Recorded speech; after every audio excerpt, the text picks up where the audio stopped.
Olá, estudantes! Turma linda do 7º ano. Eu sou a professora Juliana e iniciaremos a nossa aula de língua portuguesa. Animados? Prontos para estudar, não é mesmo? Vamos juntos? Bem, o nosso conteúdo hoje será sobre verbos. Isso aí, verbo. Bem, os verbos eles constituem aí uma classe gramatical que é fundamental para a nossa comunicação. Faz parte diariamente do nosso vocabulário. Ou seja, você está sempre falando um verbo por aí. Então vamos lá. Bem, os verbos são palavras que indicam ações praticadas pelo sujeito. Vamos tentar entender então. Bem, o sujeito é quem faz a ação. Isso. E o verbo é a palavra que indica esse movimento aí do sujeito. Isso, você é o sujeito aí, porque você pratica ações do verbo, não é mesmo? Olha na imagem, ó. O menino correndo. Bem, correndo aí, então, é ação, não é isso? Então, correndo é o verbo. E o menino? Sujeito. Agora, as crianças estão brincando. Novamente, brincando é uma ação, é o verbo. O que a gente precisa entender é que nem sempre os verbos vão indicar só ação, não. Além de indicar ação, os verbos também eles vão exprimir um estado ou um fenômeno. Isso aí. Olha os exemplos, ó. Nós podemos ver aqui as imagens e aí a gente consegue perceber então que comer, não é isso? É um verbo, ouvir e chover. Chover aí então exprime esse fenômeno da natureza. Falar, sentir, andar, todas essas palavras aí expressam que são verbos. E aí o que a gente então precisa aprofundar aí o nosso estudo? Vou apresentar para vocês aqui o infinitivo. Isso. O que é o infinitivo, professora? Vamos entender esse infinitivo de uma vez por todas. Bem, o infinitivo, eles equivalem ao nome do verbo. Olha lá, o Diogo joga com a bola. Bem, o Diogo, sujeito da nossa frase, né? Vamos aqui então, perceber. Caneta está ativada, então o Diogo joga com a bola. Eu tenho o meu verbo, conteúdo. Opa, não deu certo. Espera aí que eu fiz alguma coisa errada, mas já vou corrigir. Ótimo. O Diogo joga com a bola. Esse joga aqui é o verbo, é o assunto da nossa aula de hoje. E aí nós temos um sujeito, né? Que é o Diogo. Agora, esse joga, a ação aí joga, ela está se referindo então a qual verbo?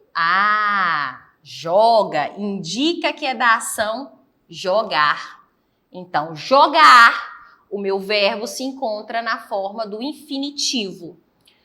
Uma outra regrinha básica aí para a gente entender. Infinitivo, então, seria o quê? Os verbos terminados com R, precedido das vogais? Sim.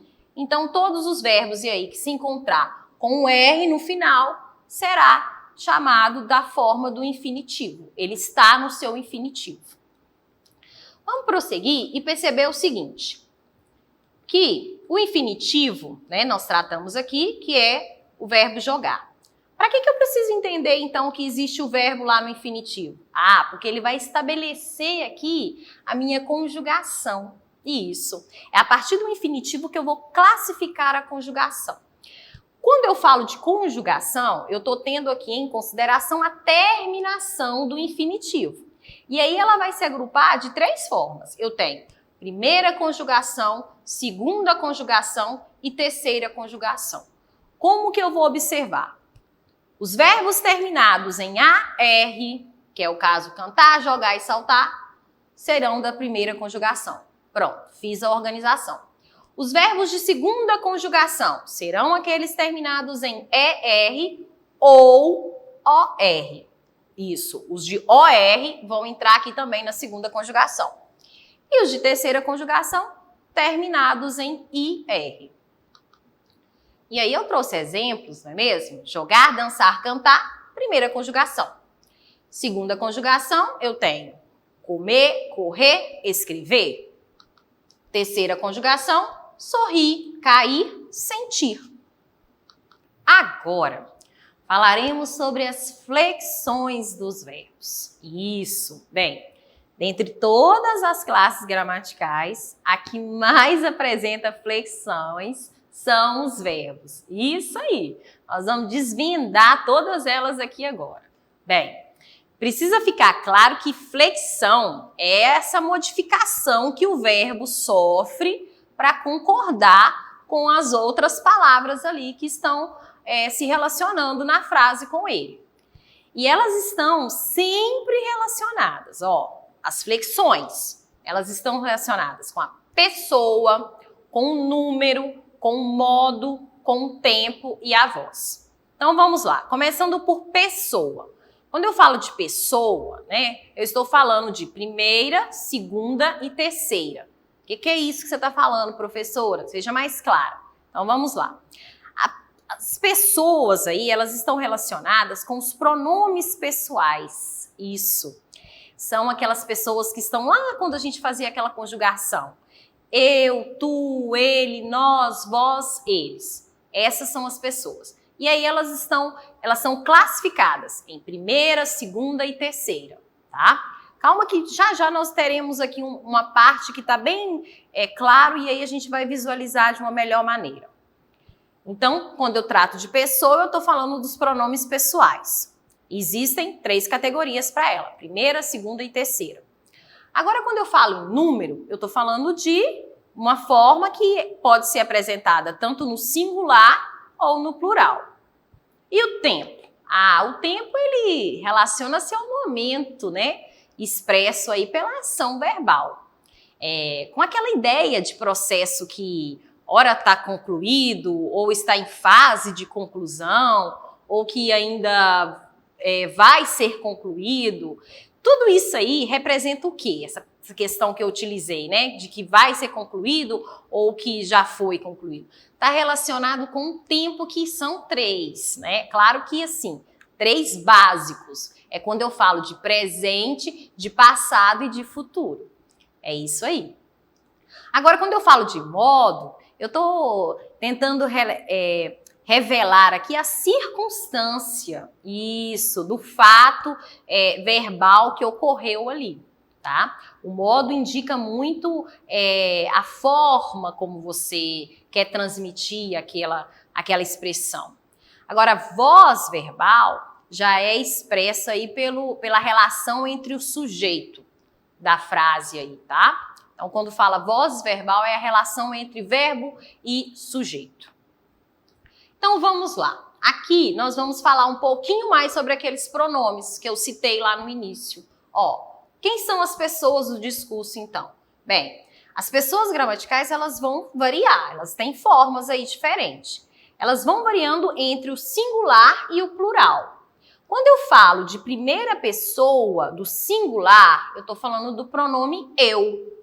Agora, se eu quero primeira pessoa do plural, eu tenho o nós.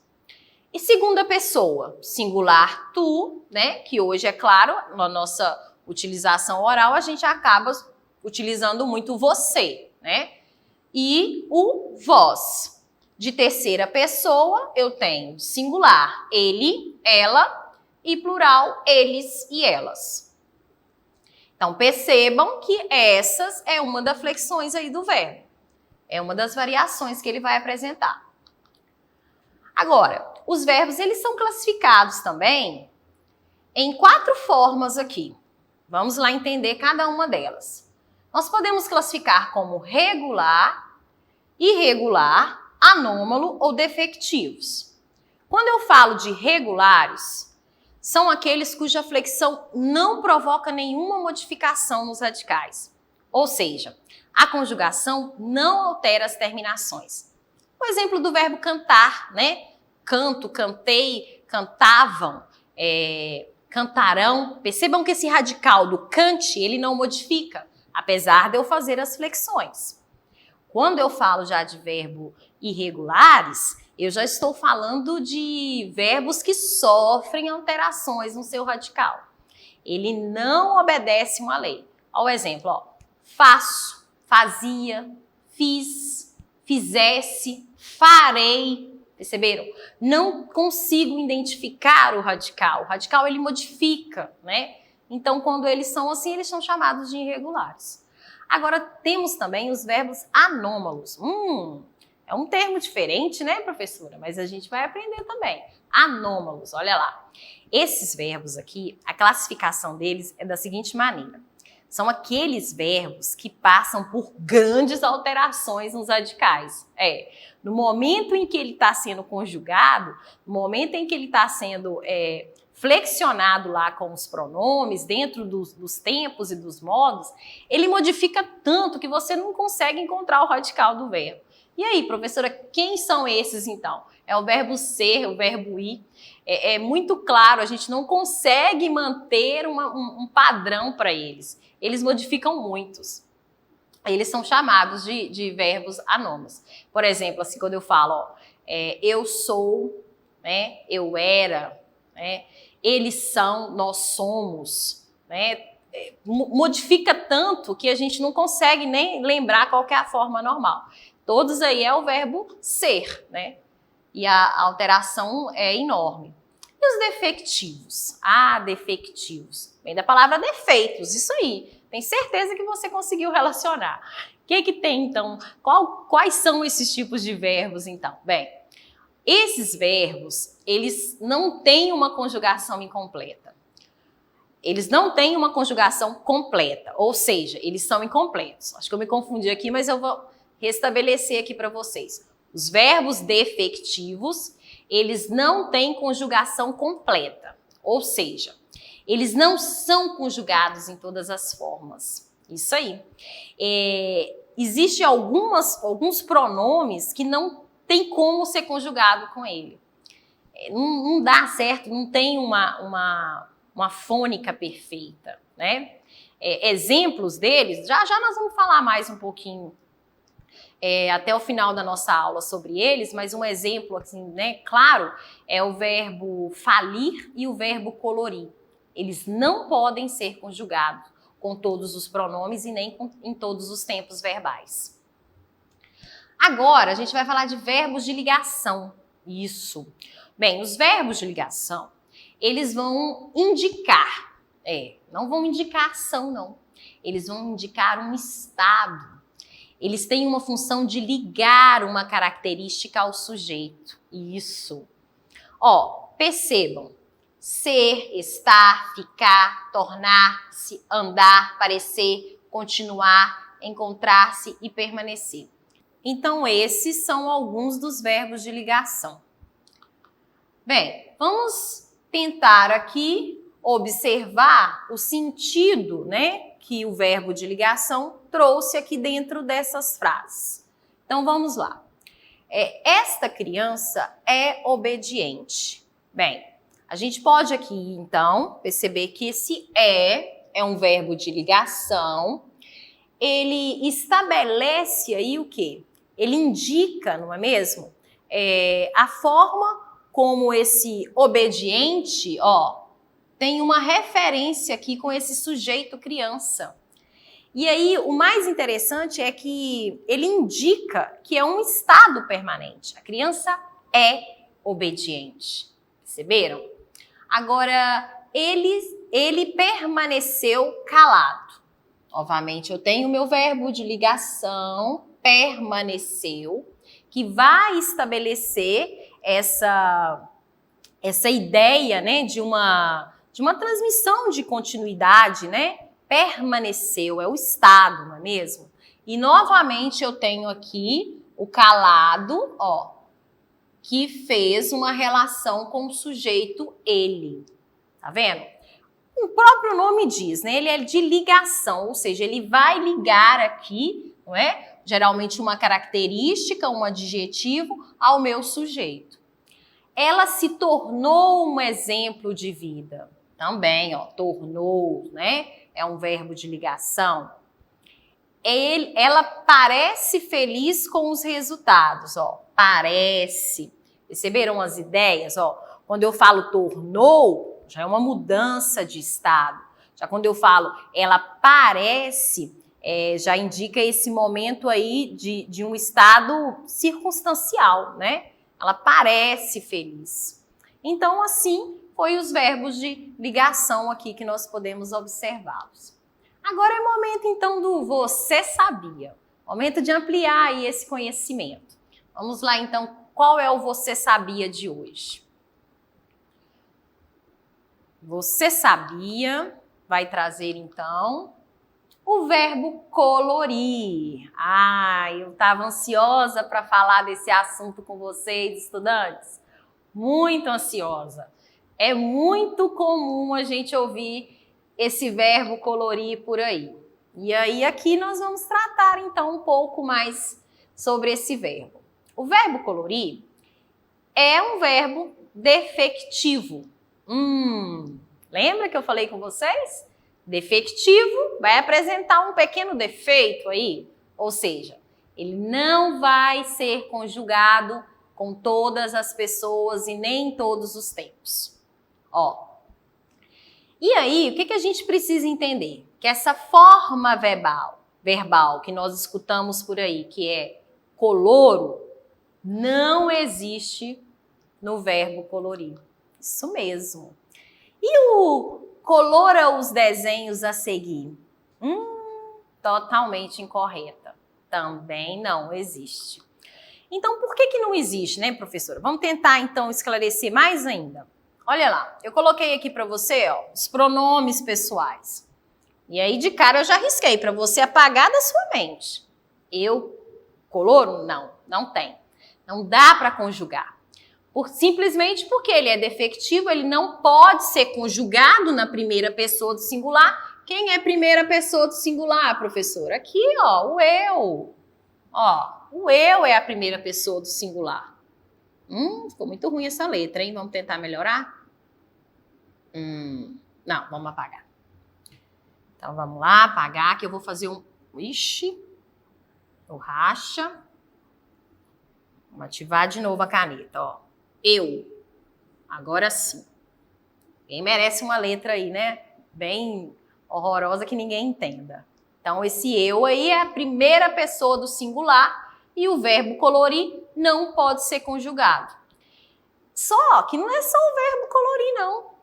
Temos outros. Temos o verbo abolir, demolir, carpir, exaurir e banir. Nossa, vamos lá entender cada um desses aí então? Abolir é fácil, é o mesmo que anular, não é mesmo? Carpir. Vem de capinar. Isso, de retirar, né? Arrancar o mato. Exaurir significa esvaziar, tá? E banir, eliminar. Pronto.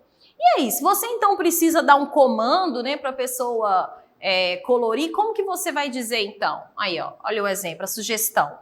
Dê cores ao desenho a seguir, tá? E se eu quero dizer então que eu consigo, né, colorir bem, como que eu posso dizer então? Eu estou colorindo bem, tá? E aí a gente vai fazendo essa troca e consegue se dar bem aí, observando esses detalhes. Agora é a hora da prática. Acharam que não ia ter exercício hoje? Temos exercício, temos uma atividade. É claro, toda teoria precisa de uma prática. Isso favorece a nossa compreensão, o nosso entendimento. E a atividade hoje, então, pede para você identificar o quê? A conjugação dos verbos. Conjugação eu estou falando de primeira, segunda e terceira. Isso, nós falamos sobre isso lá no início da aula. E aí, qual é o critério que eu vou utilizar, então? As terminações AR, ER e R. Volta o verbo para a forma do infinitivo. E aí você consegue estabelecer se é primeira, segunda ou terceira. Então, na letra A, cantamos uma música romântica. Cantamos. O infinitivo do verbo cantamos é cantar. Então, cantar termina em AR, é verbo de primeira conjugação. Letra B. Sonhei com você. Sonhei, volto para a minha forma do infinitivo. É o verbo sonhar. Também terminou em AR, primeira conjugação. Letra C, somos bons amigos. Ah, somos. Somos é do verbo ser, que termina em ER. Já é segunda conjugação. E a próxima, letra D, nós temos não fui à escola ontem. Fui, né? É do verbo ir, terminou em IR, terceira conjugação. Próximo, compusemos. Ah, tá, compor. Lembra aquela origem, né, do arcaico? Aí os verbos terminam em ER, compoer, né? Uma forma histórica aí. Mas eles também estabelecem aí na segunda conjugação. E aí, temos a última que é não partiremos o bolo agora. Partir, IR, terceira conjugação. E agora nós finalizamos por aqui a nossa aula de língua portuguesa hoje. E é momento de vocês colocarem em prática todos esses recadinhos que a gente deixa aqui para vocês. Acesse a plataforma smedgv.com/aluno, aponte a câmera do seu celular para o QR Code que aparece no canto da tela. Não deixem de realizar as atividades e não se esqueça de se inscrever no nosso canal YouTube SMedGV. Ative o sininho para ficar por dentro, receber as notificações. Um abraço, fiquem com Deus e aguardo todos vocês na próxima aula.